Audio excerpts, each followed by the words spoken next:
My brother gave me the best opportunity in my life ever, and it was just to move to Canada. So at the time, he got a job in Canada. He just looked at me. He's like, "You want to come with me?"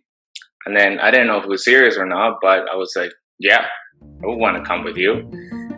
And he's like, "Okay, well, that's it. You're coming."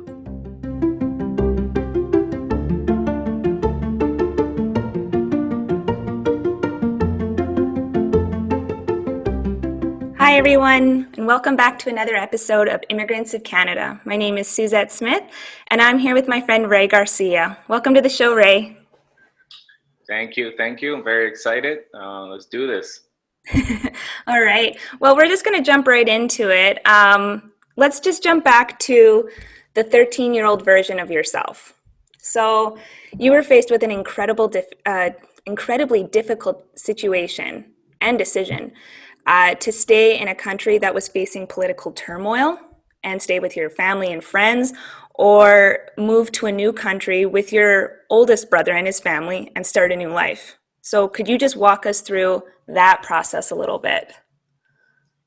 Um, yeah, I remember it quite well. So basically, my brother gave me the best opportunity in my life ever, and it was just to move to Canada. So at the time, he got a job in Canada. He just looked at me. He's like, "You want to come with me?" And then I didn't know if he was serious or not, but I was like, "Yeah, I would want to come with you." And he's like, "Okay, well, that's it. You're coming."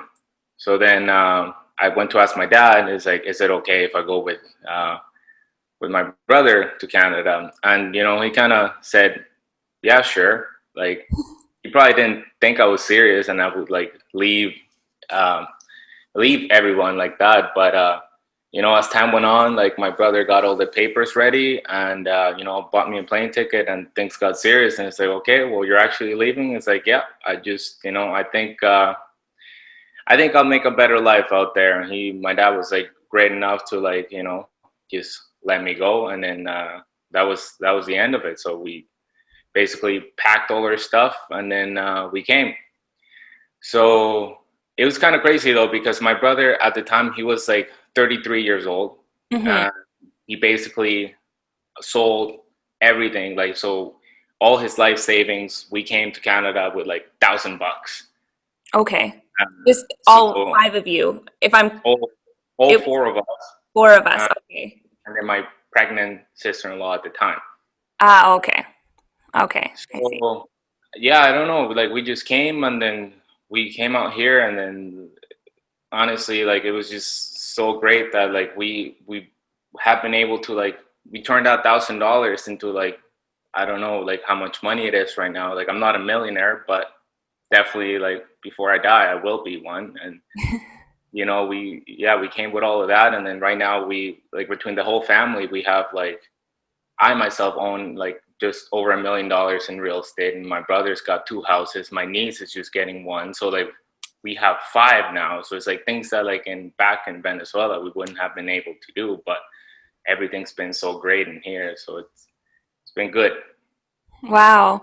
How long did that process take? You said, you know, it just the way you told it right now, it just made it sound like it could have happened in the span of 2 weeks or something. But really, how long did it take for you to make that decision and then move to Canada? Was that a time span of like 4 months, a year?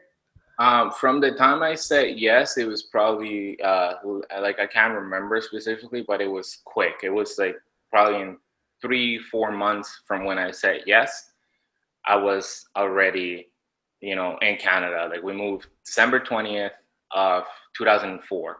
Okay. You know, right in the middle of winter. Like we came in here, and but yeah, no, the decision was like it was pretty quick. Like 'cause my brother was vetted for interviews and all of that for like his job before, but like once he had the job and he had everything lined up, it was pretty easy process after that. Like we had to get like a few medical tests and make sure like we were healthy and all of that.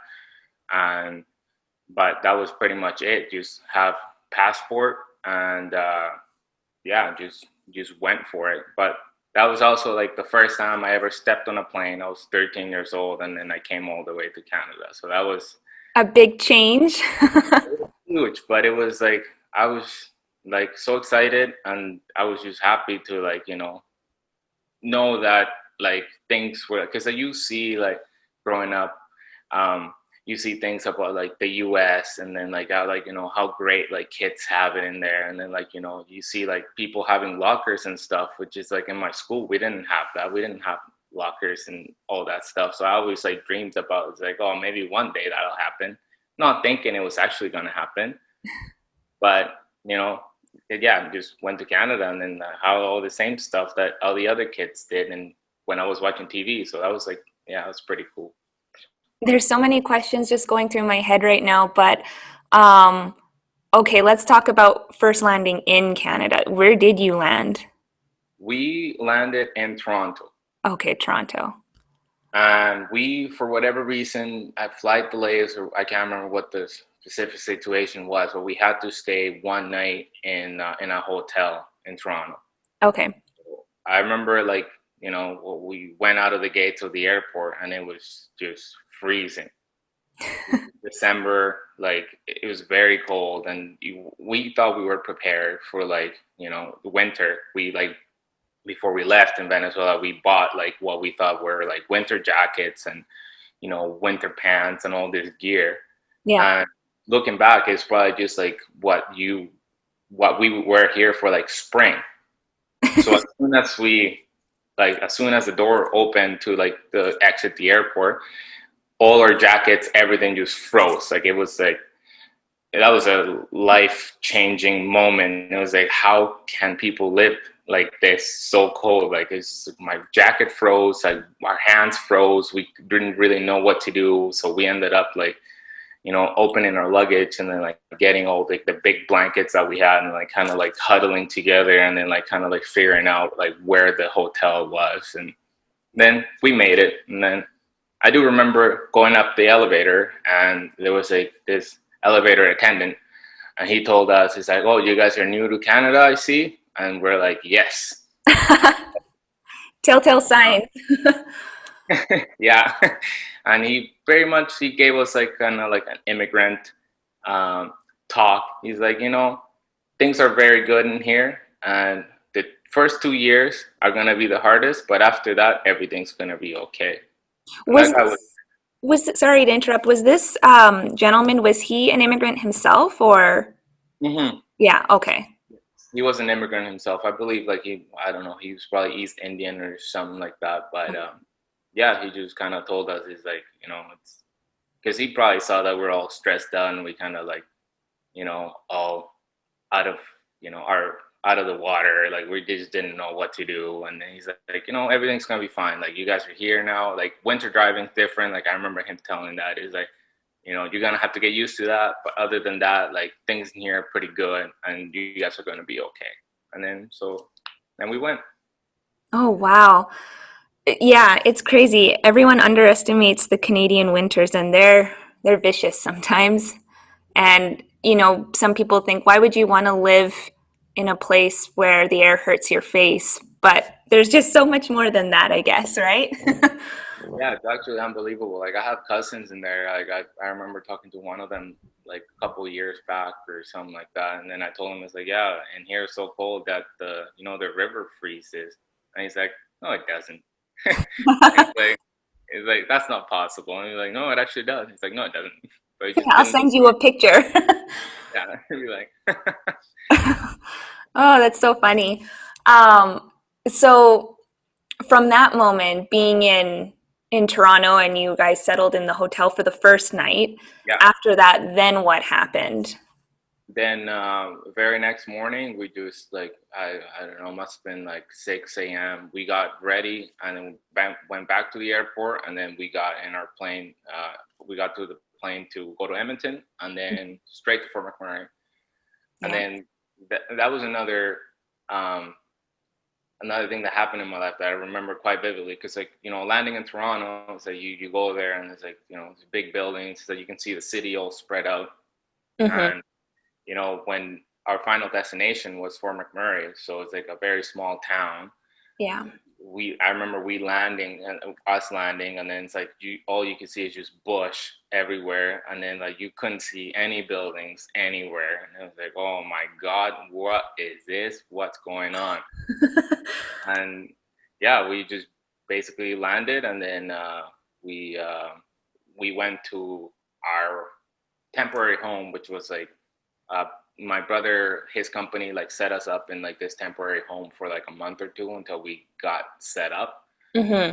And yeah, we went over, stayed the night, but it was great because like the company like welcomed us with like a welcome basket of like a little bit of food and then like some cookies and stuff. And then I remember us like being like the first day after we got here going to Walmart and then just like seeing like the all the shelves were like full, and we still had like the $1,000 we came in, we like had that in cash, so it's like we I don't know, our groceries were like $120 or something like that, but we got like so many things, so we're like, wow, this is actually like pretty good, like we can just get whatever we want if we have the money. So that was really really good.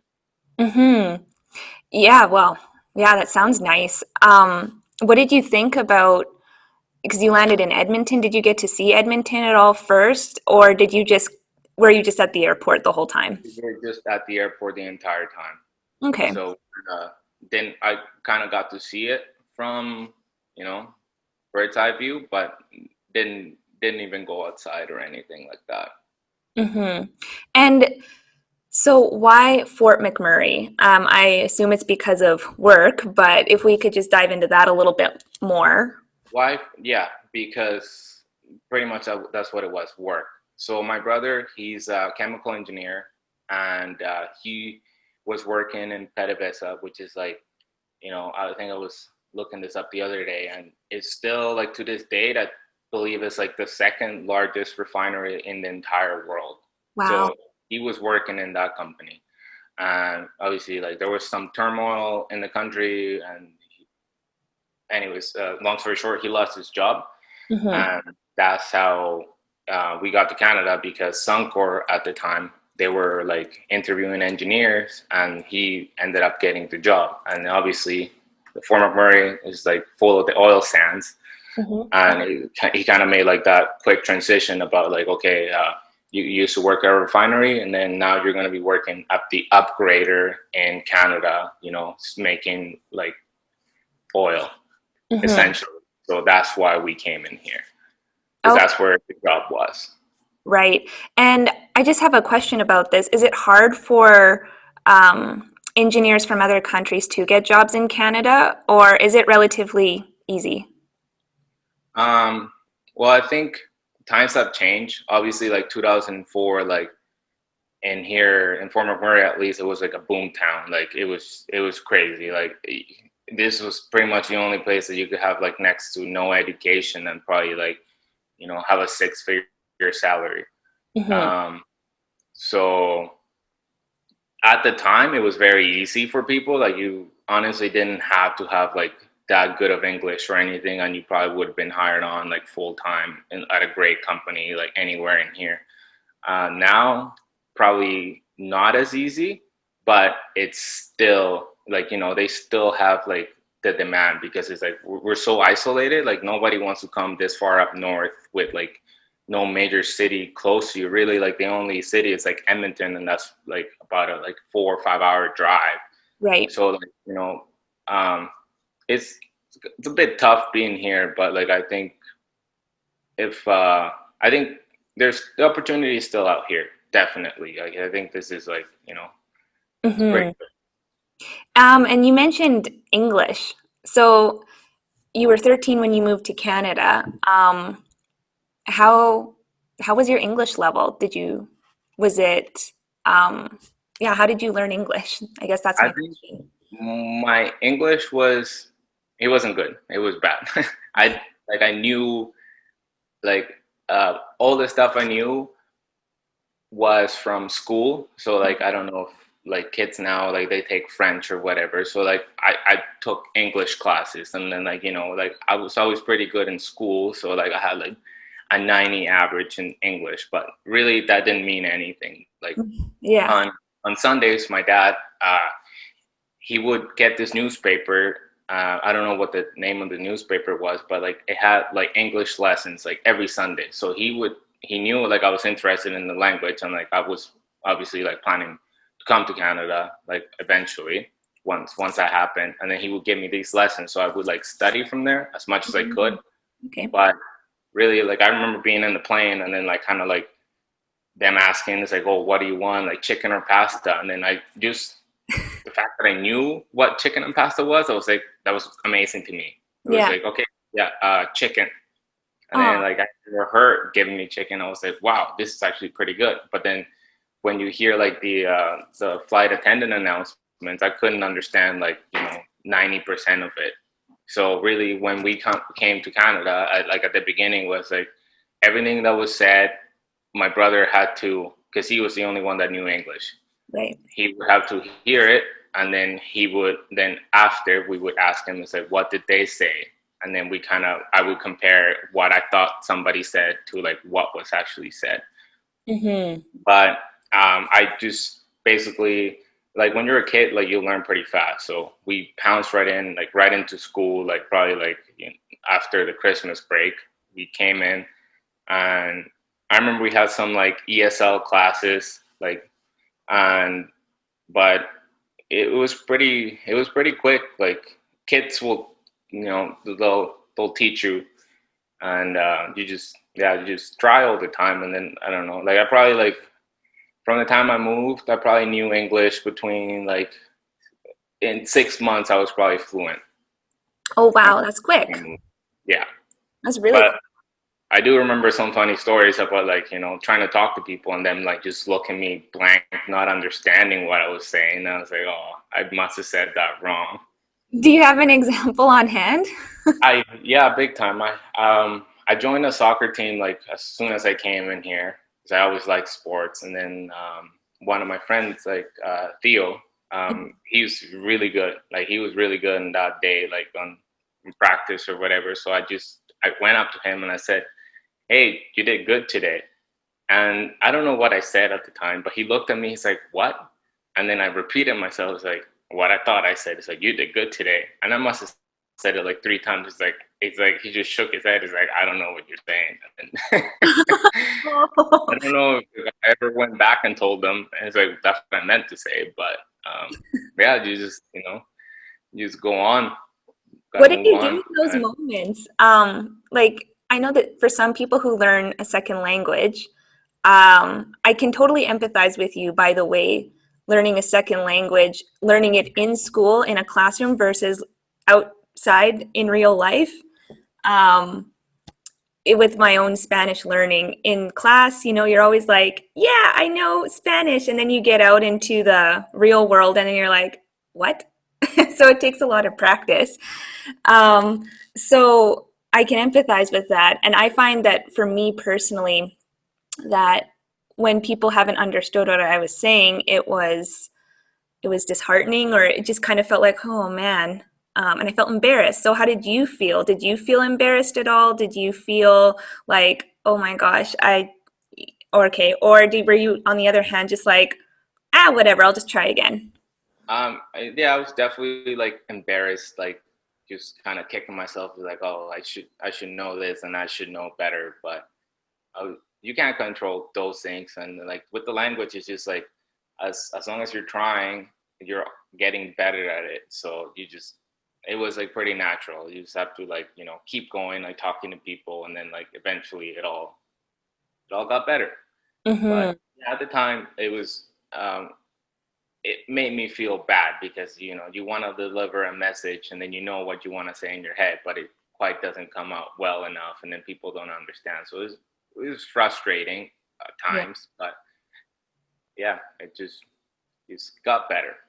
Were people patient with you, or did they get upset? I no, I would say like everyone was very patient. I was like pretty like welcoming and just nice, and yeah, great people overall. Like I've never had like a really bad experience over like somebody like, me trying to speak to them and them not understanding. Like I never got yelled at for that reason. So that was good. Yeah, it's always a plus. That was pretty stressful if you're just trying to learn the language and somebody's yelling at you for not knowing what you're saying. Well, and not only that, but I'm just even thinking about the academic portion of it. So being in school, as a Hmm. 13-year-old, that's junior high here in Canada, Yeah, grade seven, maybe grade eight. And great. what grade was that for you? Grade eight. Grade eight, yeah. Okay, so being Grade in grade eight, and it's just like y you're learning like more complex materials at that point. It's not like elementary where you're learning the basics of reading and writing and simple concepts. In junior high, you're learning more difficult things, right? So, um, a lot of people put pressure on themselves for that particular reason. It's disheartening when you're in school and you're trying to learn and you just don't understand. Did you feel like that at all? Um, no, I never actually felt like that. I honestly like I felt like starting school in here, in my honest opinion, I think it was like a step down from like the education I was used to having. It was Oh, actually like a very easy transition, like coming into grade eight. Minus the fact that I obviously didn't know the language, but I remember like taking like social study classes at the time or whatever, and then I'd be like, okay, well, I don't know what any of this means, but like I knew that the test would be based on like say definitions. So I would like look at a definition, I would just memorize like the entire line of like what it meant for that word, and then I just had it in my head.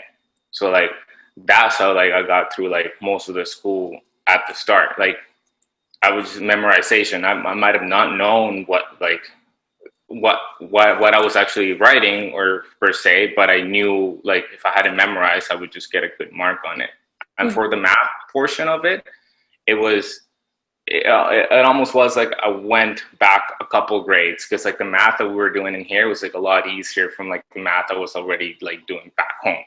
So that part was like I didn't have to try, and then like obviously the only part that I had to try was like all the English stuff that I had to read and whatnot. But I just made up with that with like extra hard work, and I had to put in the time to like memorize everything.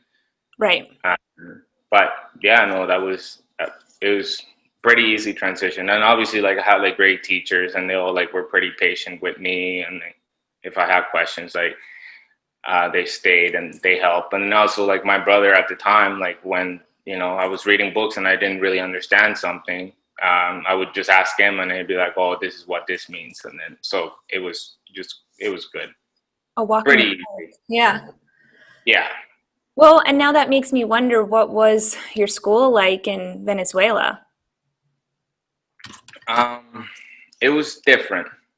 Mm. Um, so in there, like that's another advantage I have. Like you have to grow up faster than like kids do nowadays in like say Fort McMurray or whatever. Right. Like I remember taking like the public bus, like with grown people ever since I was like in grade like 5 or 4. I can't remember. Like walking myself to school. Um, like there was no like yellow school bus that would like take you and be like, oh, this is your drop off and this is your pickup. It's kind of like you're on your own and you have to figure out, like, you got to walk whatever, like 20 minutes, half hour to your school, or you got to take the public transport for like X amount of time to go where you need to be. Everything was different. Like, school was really tough. Teachers were very strict. Um, we didn't have lockers, obviously. I mentioned that before. So you have to carry all your books for like all your classes, like every day that you had. Hmm. And you had a lot of homework. So and there's some weird things I remember too. It's like some like because in my country for whatever reason we like to do strikes. So like school strikes and stuff, and then like there'd be kids like kind of like kind of being like, we want change, blah blah blah. It's just weird. Like I have those memories too. So I So just kind of like, actual strikes where students would be out of school for a period of time. yeah, like I remember, and this was like towards I was like getting older. That's when like things were starting to get bad in there. I was probably like in grade 6 or 7. And then I remember like, yeah, just the older kids, like probably like the grade 11s and 12ers or whatever, like just full on like fighting the police and kind of like, you know, having those kind of like things you see on TV, like throwing like uh, tear gas at each other and all that stuff. So I always stayed away from that and just kind of like, be like, oh well, I'll just come back when school reopens. And it was never like, I don't think it was ever over a week or anything like that. But yeah, it was different environment. For sure. And sorry, where I don't think we even mentioned this. Where were you born in Venezuela? I was born in Maracaibo. Okay. Maracaibo, so the state is Zulia, and it's a pretty big major city in Venezuela. Okay. And is that on the east side, north, south, We're on the west side, west? bordering Colombia. Like we're pretty close to Colombia. Okay. Okay. Yes. And then I Wow. did live there for most of my life. Mhm. It was actually, so we grew up like pretty broke. Like it was my dad. He had like a, I don't know, probably like a 900 square foot apartment. And then for most of my life, it was him and my four siblings and myself.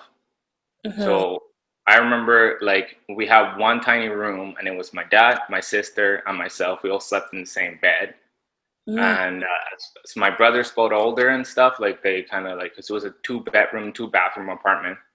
As right. my brothers got older and they kind of like went on their own, my sister eventually got a room, but I never had a room because it was my dad and myself, and then my other brother was in the other room, and my sister was in the other room. So I Mhm. really didn't. That was another great thing about moving to Canada, because when we came here, that's the first time I ever had a room. So it was like, it's cool. It was like, oh, now this is my own space. Actually, I think if I remember correctly, I had two rooms when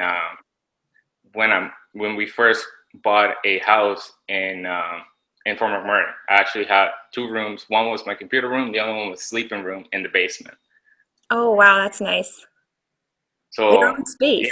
It's your own space, right? it's like now, like yeah, now everything's different. Like my dog, Rocky, he's got two rooms in this house. I went from not having a room to like let my dog have two rooms in here. He just goes in there and does his nightly surveillance, and that's where he like likes to stage himself Aw, most of the day. aw, Rocky. He's a That's good boy. cute. Um, what did your friends think though when you just decided to move to Canada? Like you said, everyone kind of thought of it as a not a joke, but they didn't take it seriously at first when you asked, and then things started happening, and it was pretty clear, oh, this is really happening. So, what did your friends think about this? I honestly, I've always been had like a small circle at the time. Hmm. So it was. I remember I had two really good friends at the time, and then I just kind of like told them last minute, because at the beginning, even though I really wanted to go, I didn't know if it's actually going to happen, because I didn't know if it was going to be possible for me to come as a younger brother to my older brother that wanted me to bring me to Canada. So I remember saying to my good friends, "Is like, it looks like I'm moving to Canada," and they were like, "Oh, really? That's cool." But kind of like, they probably didn't expect anything from it, and then I was gone, Yeah. and at the time it wasn't like we didn't have Facebook or MSN or anything like that. So it took me like, I don't know, a couple 2 3 years to catch up with them again and be like, oh wow, you actually did move to Canada. You were gone. We just couldn't find Yeah, you. it happened.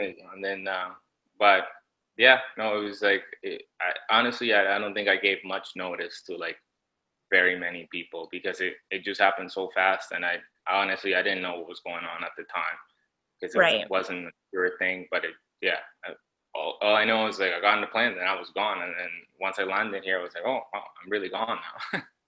And Canada felt like your home the second you landed. Not at the beginning because it was definitely tough at the beginning because so we moved December 20th and that was just before Christmas. Hmm. And you know, I was used to like having Christmas with like the entire family. So like my brother, my sisters, and then like aunts, cousins, and everything like that. It was like all big get together. And then when we came to Canada, it was just like us four. So it was it made us feel very sad. Like I remember like probably all of us like cried in Christmas because they're like, oh, what have we done? It's like now like we're here, but then like our entire like world is like still down south. Right. So at the beginning, it was like I said, I got in the elevator share. It was like the first 2 years were like they weren't horrible or anything, but it was just like probably like the saddest years. Like we've been here 16 years, and those were like the toughest years. But then after we got through that, and it was, you just kind of think to yourself, is like all the opportunities that you have, and like so I'm just thinking to myself, it's like I'm gonna make a better life for me and my family. So like my kids are gonna have like everything that I never had before. It's sacrifice at the end of the day. Yeah, definitely a sacrifice. But Canada, it's my home, like the greatest nation on earth, and like I'm extremely grateful for like everything that I have been able to like achieve, and it's been awesome. So I don't see myself leaving this place unless like some crazy opportunity comes out there, and then I'll go wherever. But like so far, like I feel like this is home, and I have no plans of ever leaving this place anytime soon. Hmm. Well, on that note, I was wondering, will you ever go back to Venezuela? Um, Even, I don't know if it's to visit, or do you find yourself ever maybe even retiring there, hopefully in the future, or what do you think? so I believe so. Like, well, I don't know if I would go there to like live, but I hope one day I'll be part of like the people that are in charge of rebuilding the country.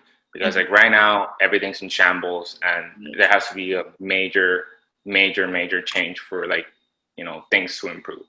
Hmm. And I'm hopeful that one day like people will get it all figured out, and you know things will return to like close to like what they were before. So yeah, I would love to have like I love real estate, so I would love to. That's one of my dreams in the back of my head. It's like maybe one day I'll own a whole beach club by the beach, and then like have like everything set up in there. Like I'm be the best person to like set that up. It's like I have all the contacts from like all these people that have money. I speak Spanish. I'm Venezuelan. Like let's Do maybe one. I don't know. Hopefully, but this. I'm very hopeful. Yeah.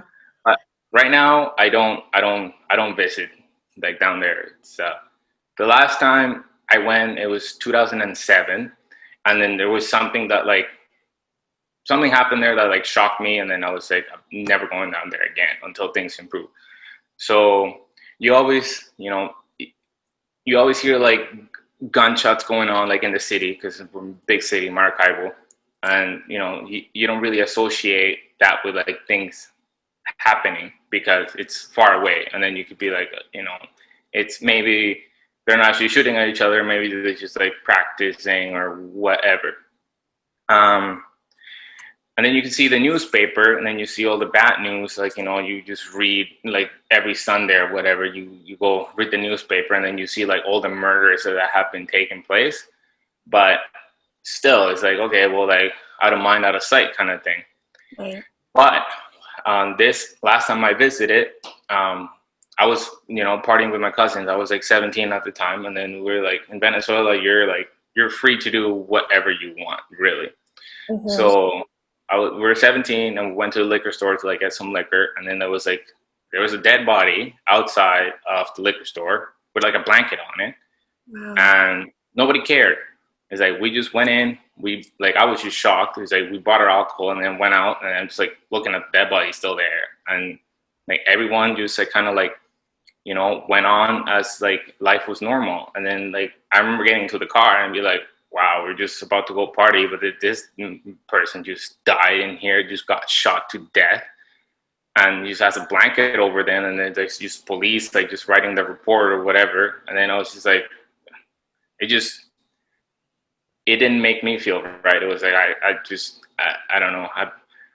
I was like 17 at the time, and I was just like, this is it. Like I can't do this, and then I'm probably not gonna come back to this country ever again until there's some noticeable improvements, or until I'm in charge of making the changes needed to like get the country better. So that was pretty much it for me. Wow. And that's insane. That's crazy because know we don't know how good we have it in Canada. Then when you hear a story like this, you feel really blessed to be in a country like Canada then. So, Yeah, wow, yeah, that's insane. yeah. And then like it's yeah, we have it pretty good here. Even like me, I get like pretty. I'm not as thankful as I should be for like this country. Like I've been here 16 years, but I've only been into Quebec.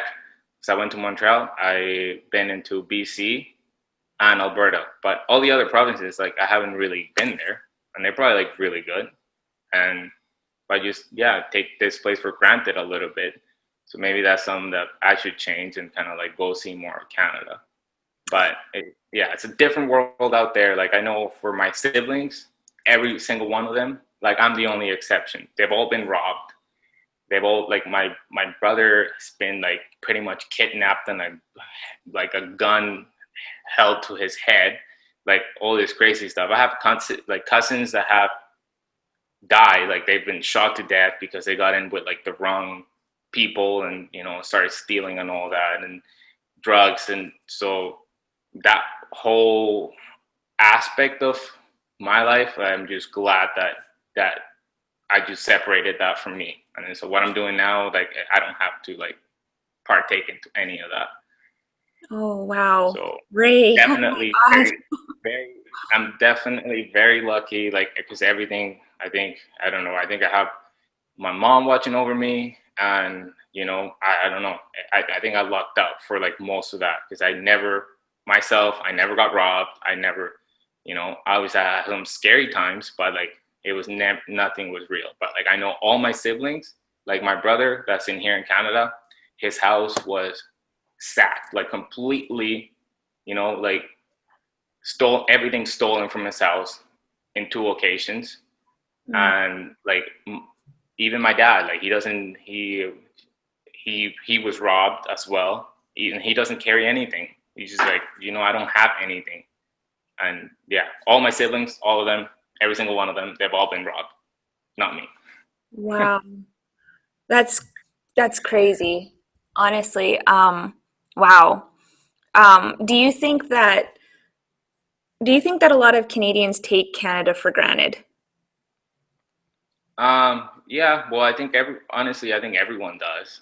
Like, I think we just have it so good in here, but it's kind of easy to get into that, because you don't realize what you have until it's gone, pretty much. And if you don't have anything to compare it to, it it's hard. But Right. I think honestly, I think everyone does take Canada for granted, even myself. Like as I said before, like I think there should be more, traveling, so I could see, like I would like to see Newfoundland. I hear great things about it. I would like to go in Ontario, and like I would like to go see, the Great Lakes and all that. Like I've never been to Niagara Falls or anything like that. So I think everyone does, but it I don't know how you stop that. Right. Yeah, well, you spread awareness about your own country, I guess, right? Yeah. Um, so wow. So in Canada, if we're on the subject of hard times, in Canada, you mentioned that the first Christmas was difficult for you and your family. Was there any other times that were really difficult for you being in Canada? Yeah. Everything was also at the beginning. So I remember like going to a high school, or not high school dance, an elementary school dance in grade eight. Mhm. And I came from a country like we're pretty social. Like in Right. Venezuela, like I remember having like parties like at least once a month, going out, and then kind of like dancing and greeting each other, and then like hugging each other, kissing each other. That was like very normal, like part of our culture. So and then Mhm. once we came here, like it's very different because like people are like they like more like their personal space, and then they're not as outgoing, I guess I should say. Right. So I remember going into this elementary school dance, and like obviously like girls at that age is like they're not interested in boys or anything. So like I was in there, I was ready to party. It's like, okay, let's do this. I'm gonna go dance, and then none of the girls wanted to dance, and I'm just like, what is going on? Like, what is this place? So I remember, going home, and then like I was crying, and then my brother was like, give me like a big brother talk, saying like, you know, it's like all things being considered, you're probably gonna end up marrying one of those girls anyway. So like, I don't know why you're crying about it. And he was right, because like I met my wife in a high school dance in grade nine, and Aw. years later, married her. So Aw. he was right about that. That's so sweet. You married your high school sweetheart.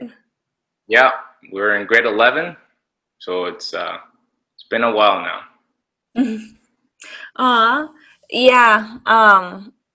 Those cultural differences are quite something, aren't they? Just knowing a little bit about Latin culture, they're quite warm. People are very social, typically. Lots of hugging, kisses on the cheek, like you said.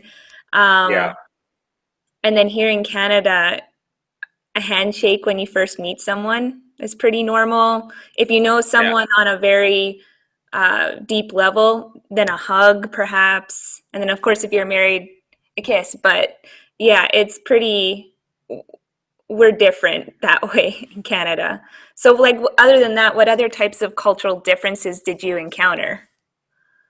I would say, um, just the whole aspect about like having like big parties, and like so in Venezuela, like everything's different, because if you're going out and you're in the street, like there's somebody always having a party, like speakers outside, and everyone's just dancing around. And like in here, like I don't know if it's the cold or what it is, but like that doesn't happen. I could walk down my street, and then everyone be silent, and everyone's just like minding their own business. So like that was different for me. But most of the cultural stuff, I think like Venezuelans and Canadians are actually like surprisingly like pretty similar. Like Oh, everyone's like down in Venezuela, we're all like Roman Catholic, so like same religion. Like um, yeah, it was just like I don't know, it's a pretty easy transition. Like overall, it's kind of it went by pretty natural. Like besides the whole not keeping like not having kisses and hugs and all of that and dancing around, like I think other than that, everything's like pretty much very similar. The only other thing is like the food. The food was also different. okay. uh, that took a little time to get used to. Like I remember like having a sip of root beer, and I was like, what is this? And that probably like I was very stubborn, so I was like, I'm gonna drink this until I like it, because I want to have a burger and a root beer like Canadians do. And it probably like took me 2 years, and then now I enjoy root beer. Oh, But that's yeah, peanut butter. We didn't have peanut butter back home. That's another weird kind of food that now I really enjoy. So it's just peanut butter. do Wait a second. Peanut butter isn't like Canadian or American, is it? Like, I thought peanut butter was sort of a universal. it is, but it's not as common. Oh, I see. Okay. So that's kind of like in here it's like very common, like a peanut butter sandwich, peanut butter jam sandwich. Like everybody knows that, and you kind of get that like you know you get that as a sandwich to go to school. But like at home is like it's not very, at least not, it didn't used to be. Maybe things have changed. Mm-hmm. Right. It'd be an interesting thing. I should try and find out. See if peanut butter is mainstream now back home. I doubt it. Well, what is considered mainstream in Venezuela? Arepas, empanadas, very, and then like caraotas, so that's like black beans. Hmm. Um, yeah, like, and then that's another thing. So in in Christmas, we like to make like ayacas. I don't know if you've ever had. I don't think I've ever tasted those, no. Oh, well, should make them for you one of these Christmas. But anyways, it was like there is definitely like that was a major cultural change. It's like the whole food aspect. Because when we came here, kind of like at the time, like most of these stuff, like it wasn't on the market, and then we kind of like had to like struggle to like find arepas and then like all of that. But honestly, everything is here. You can make whatever it is from like back home. I could still make it here. Right. Not as good, but I can still do it. That's the cool thing about Canada, I think. There's so many different cultures here in Canada, and we can have so many different types of foods. And you can go to the grocery store and you'll find the ingredients that you need for the most part to make those foods. Yeah, Yeah, and I think that's pretty cool.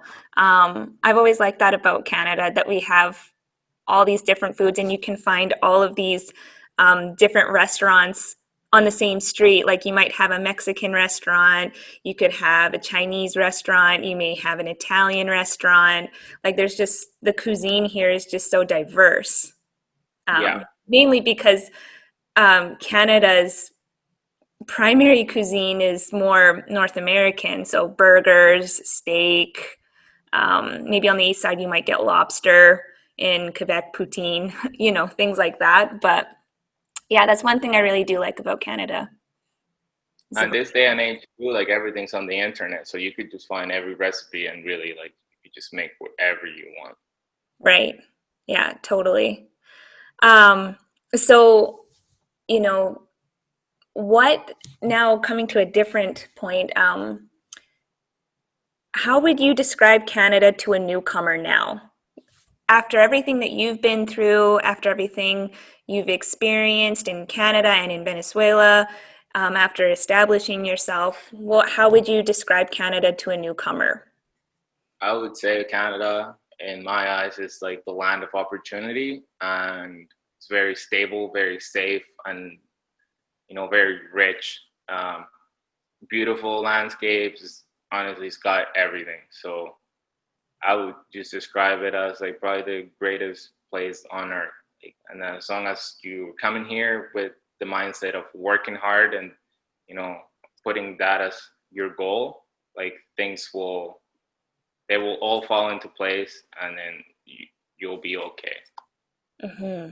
That's how I would describe Canada. It's pretty great country for sure. I agree.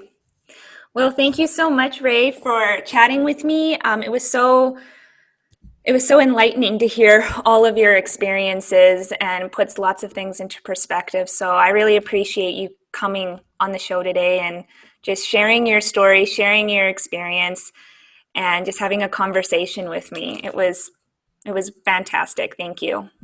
Well, thank you for having me on the show.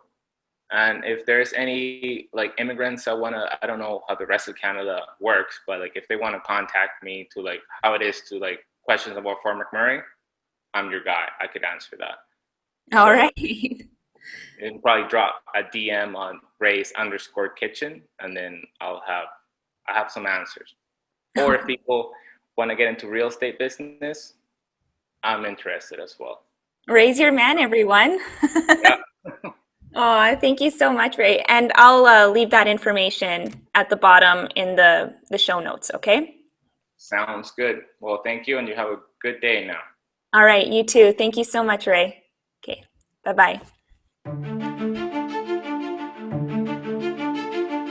Hey everyone, and thanks for watching. If you like this story and want to listen to more inspiring immigrant stories, make sure you subscribe and click that notification bell.